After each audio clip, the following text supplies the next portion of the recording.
네, 안녕하세요. 경자입니다. 설 연휴가 지나가면 세 종목이 같이 청약을 합니다. 오늘은 그 중에서 코셈이라는 종목을 첫 번째로 정리를 해보도록 하겠습니다. 코셈은 2월 13일과 14일에 청약을 하는데요. 환불일은 금요일이기 때문에 환불 기간은 이틀입니다. 그리고 E8와 K웨더, 그리고 다음날에 청약하는 APR까지 3주차에 청약하는 네 종목 모두가 비례 청약은 겹쳐 있는 상황입니다. 그리고 상장일이 2월 23일로 예정되어 있는데 이날 E8도 같이 상장하는 것 같습니다. 아직 수요 예측 결과가 발표되지 않은 K웨더는 상장일이 언제인지 미정이지만 청약을 같이 하기 때문에 23일에 같이 상장할 가능성도 있습니다. 그래서 코셈은 최소 두 종목, 최대 세 종목과 함께 상장할 수가 있게 되었는데요. 최근에 동시 상장하더라도 모두 좋은 수익이 나오고 있는 분위기지만 오늘 상장했던 신형 스펙이나 스튜디오 삼익을 보면서 뜨거웠던 분위기가 조금씩 식어가는 느낌이 들었고요. 그리고 수급이 분산된다는 것도 팩트이니까 아무래도 조금 더 신중하게 청약을 판단하시는 게 필요하지 않을까 생각합니다. 자, 그러면 사업에 대해서 간단하게 파악을 하면서 시작을 해볼 텐데요. 코셈은 전자현미경을 만드는 기업인데 제가 잘 모르는 분야입니다. 그래서 사업 내용을 이해하기가 어렵더라고요. 그러므로 그냥 단순한 수준으로 말씀을 드리도록 하겠습니다. 화면 보시는 현미경들은 코셈이 만들고 있는 제품들인데 이 중에서도 테이블탑 SM이라는 이 제품을 주력으로 판매하고 있습니다. 이 제품은 전자현미경 중에서도 전문 연구원뿐만 아니라 일반인들도 쉽게 사용할 수 있는 모델이라고 합니다.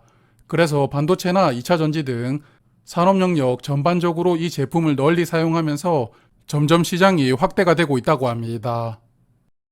전자현미경 시장은 서모피셔나 히타치 등 글로벌 기업들이 시장을 과점하고 있는데요. 이 세 개 기업이 전체 시장의 3분의 1을 과점하고 있습니다.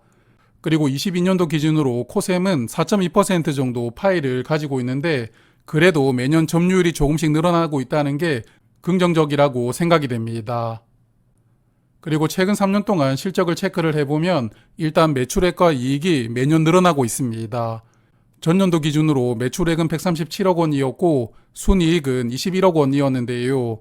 순이익률이 15% 정도 되니까 판매하는 현미경의 마진율은 나름 괜찮은 수준이라고 보입니다.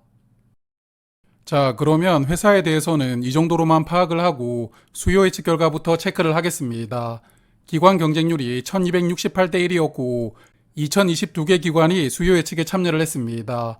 국내 공모주 시장에 참여하고 있는 기관 대부분이 수요 예측에 참여를 했다고 생각이 되고요.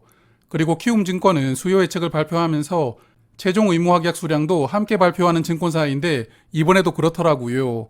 그래서 수요 예측에서 10% 비율로 확약 신청이 들어왔지만 실제 확약은 37.1%로 확정이 되었습니다. 그리고 E8도 오늘 수요 예측 결과가 발표가 되었는데요. E8는 내일 정리해서 말씀을 드릴 예정인데 일단 코셈이 E8보다는 수요 예측 결과가 좋게 나왔습니다. 의무 확약을 조금 더 세부적으로 말씀을 드리면 약 15만 6천 주는 의무 확약으로 상장일에 매도할 수 없게 되었습니다. 그래서 기관 배정 수량의 37%가 의무 확약으로 묶이게 되었고요. 수요 예측 대비 3.7배가 늘어났기 때문에 주관사인 키움증권이 확약을 적극적으로 늘려주었거든요.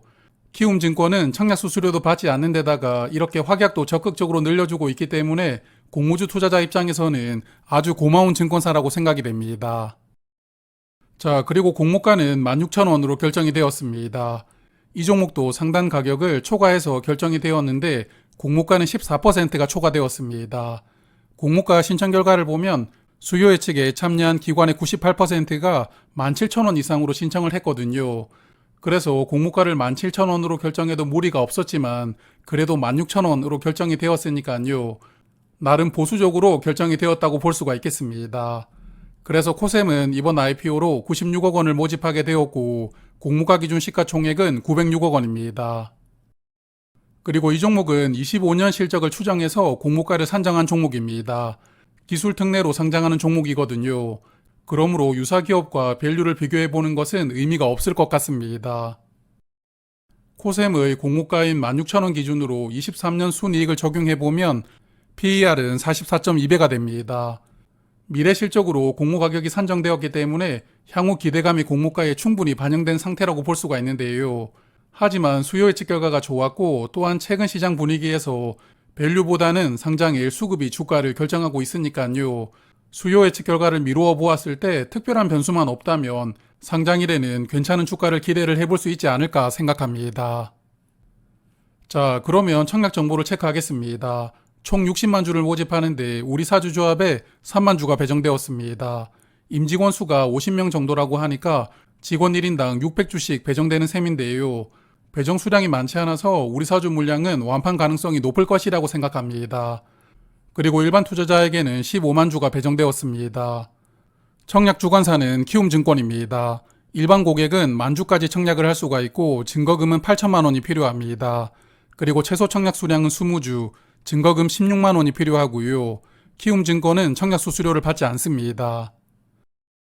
그리고 상장일 유통 물량이 183만 주로 확정이 되었는데요.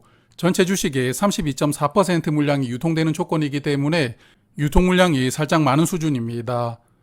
그리고 기존 주주 물량은 142만 주로 공모주주 대비 약 3배 넘는 물량을 보유하고 있습니다. 그리고 공모가 기준으로 유통금액은 293억 원이니까 유통금액은 무겁지 않습니다. 그래서 이 종목은 기존 주주 물량이 많기 때문에 기존 주주가 어떻게 구성되어 있는지가 중요하다고 생각이 되는데요. 명단을 보니까 기존 주주 구성 내역이 복잡하였습니다. 그래서 재무적 투자자와 개인 주주로 단순하게 구분을 해보았는데 재무적 투자자는 86만 주, 개인 주주는 56만 주를 보유하고 있으니까 재무적 투자자가 개인 주주 대비 1.5배 정도 많은 물량을 보유하고 있습니다. 그런데 기존 주주들의 취득한 가격이 상당히 낮을 것이라고 예상이 되었는데요. 자, 일단 이 회사는 직원들에게 적극적으로 스톡옵션을 제공했고 그 중에 약 60만 주는 이미 행사가 되었습니다. 그래서 기존 주주 중에서 개인 주주가 보유한 물량 대부분이 이 스톡옵션이라고 생각이 되는데요. 그런데 행사 가격이 500원부터 3,000원까지 아주 낮거든요. 그래서 장외시장에서 매수를 했던 주주를 제외한다면 대부분의 개인 주주는 주당 3,000원 이하로 주식을 취득했다고 예상이 됩니다. 공모가 약 5분의 1 가격으로 취득했다고 볼 수가 있기 때문에 상장일 초반부터 기존 주주 물량이 적극적으로 나올 가능성이 있습니다. 그리고 재무적 투자자들이 취득한 가격도 높지 않을 것이라고 예상이 되었는데요. 주관사인 키움증권은 작년 여름에 약 10억 원을 투자하면서 주식을 취득했는데 이때 주당 8,500원에 취득을 했습니다. 8,500원만 하더라도 공모가 절반 가격이거든요. 그래서 키움증권이 취득한 가격을 고려했을 때는 다른 재무적 투자자들이 취득한 가격도 공모가의 거의 절반 이하이지 않을까 예상을 하는데요. 유통 물량 중에서도 기존 주주 물량 비중이 많고 게다가 기존 주주들의 취득한 가격이 공모가보다 상당히 낮다는 점은 약간은 리스크가 될 수도 있다고 생각합니다. 자, 그리고 오늘 신형 스펙과 스튜디오 3익이 함께 상장하였는데요. 스펙은 저번에 이어서 오늘도 주가가 레벨 다운되는 모습을 보여주었거든요. 그러므로 2월 스펙들은 조금 더 보수적으로 판단할 필요가 있다고 생각이 되었습니다. 그리고 3익은 189% 상승해서 출발을 했지만 주가가 얼마 상승하지 못하고 조금씩 내려오면서 마감이 되었는데요.